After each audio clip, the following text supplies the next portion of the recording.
Hey everyone, and welcome to another gtaonline video here on the channel. In this one I'll be going over some major changes that were brought into the game with the Safehouse in the Hills DLC. These are both things that are listed in the patch notes and some things that are also not listed. And I'm going to refrain from talking about the super obvious stuff like the new DLC content, for instance. We are just sticking to general game changes or small additions or tweaks.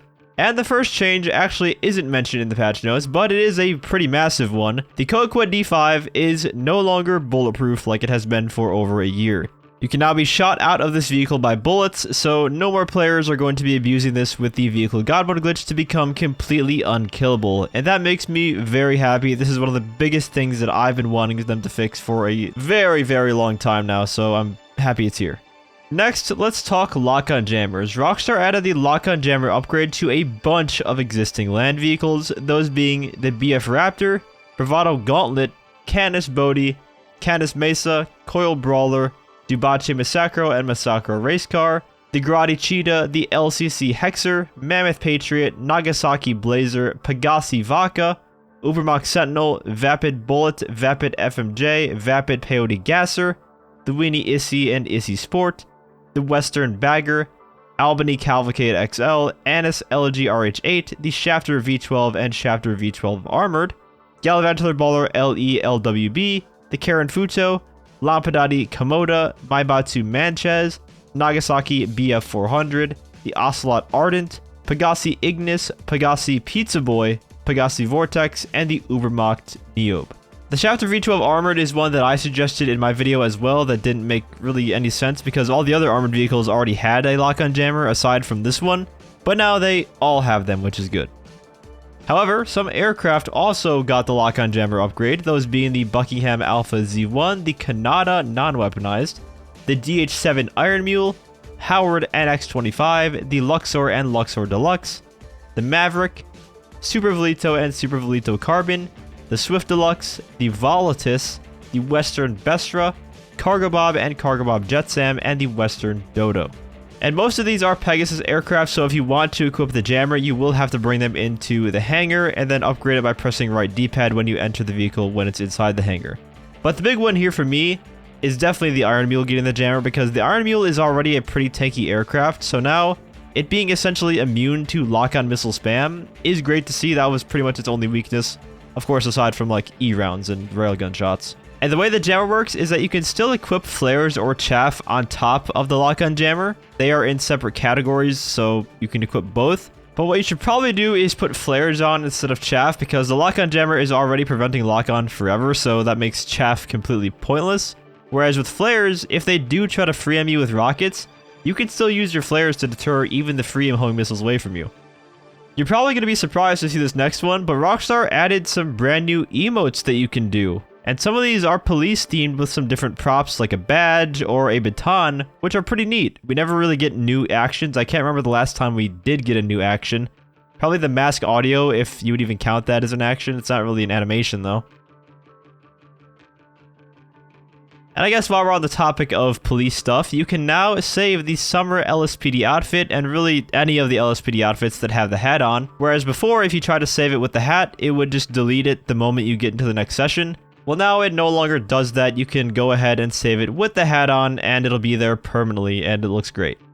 There's a new random event in the game right now called the Getaway Driver, and it's basically how it sounds. You help some guy escape the cops and then drive him to his safe house, and you earn cash and RP. I think you earn like $25,000. And shout out to Arthur1781 for the gameplay credit for this segment. Players will now receive $500 for giving feedback on jobs, so when you like or dislike them essentially. Normally you just get RP, now you'll get $500 and RP as well. And this might be a change to coincide with the release of the mission creator to incentivize more people to give feedback on player-created content. Not that $500 is really a ton of money, but you get the idea.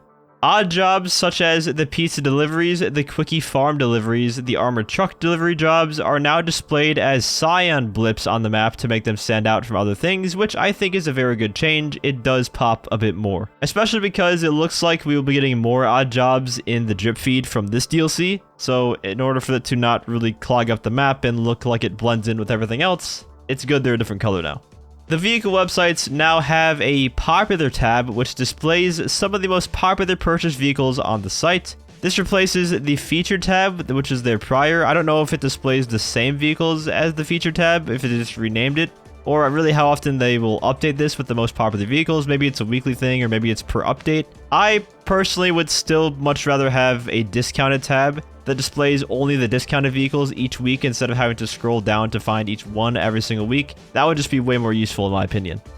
The no way self-driving taxis can be seen in traffic now. Yes, that's right. We actually got a traffic update with brand new vehicles appearing. So you may have noticed them driving around town as you're cruising in your new vehicles. Unfortunately though, they cannot be stolen or driven yourself.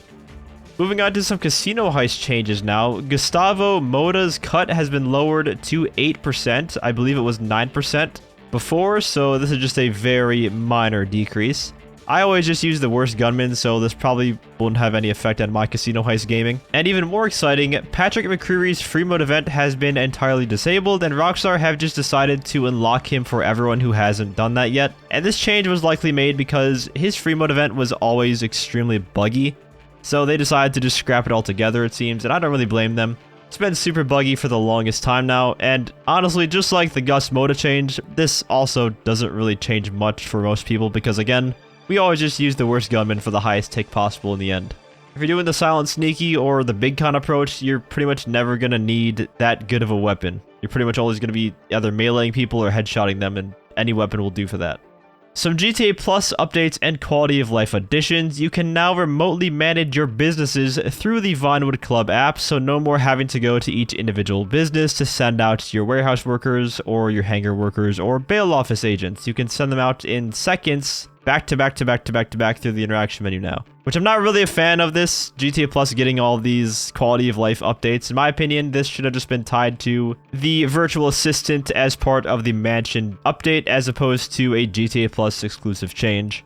And also, if you have GTA Plus and you own the mansion vehicle workshop, then you can use that to install HSW upgrades, drift upgrades, and Benny's upgrades. So it essentially just gives you the same power as the Vinewood Club Garage does. Whereas non-GTA Plus owners will have to go to the respective mod shops to apply those upgrades.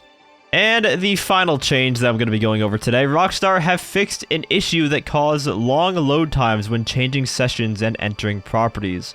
I know this was a very annoying problem, especially for the hangar. If you switched your spawn location to the hangar and then found a new session right after, a lot of the time that would just soft lock you and you get stuck loading there, and the only way you could fix it is to restart your game. And that got extremely annoying, so I hope that's what they mean with this fix in the patch notes, that no longer happens. Overall though, there are some good changes in here. Nothing too crazy in terms of like massive balancing changes, but a decent patch overall, especially that the God mode Coquette is no longer going to be a thing. Let me know what you guys thought about this patch down in the comments, and if there's anything that I didn't mention that you also found that was changed, definitely let me know down in the comments. If you enjoyed the video or found it helpful, feel free to leave a like, as well as subscribe to my channel for more GTOnline content. I also want to give a huge shout out to all of my channel members for your support. If you'd like to become a member for some exclusive perks, you can either use the join button or the link that's down in the description. And as always, thanks for watching and have a great day.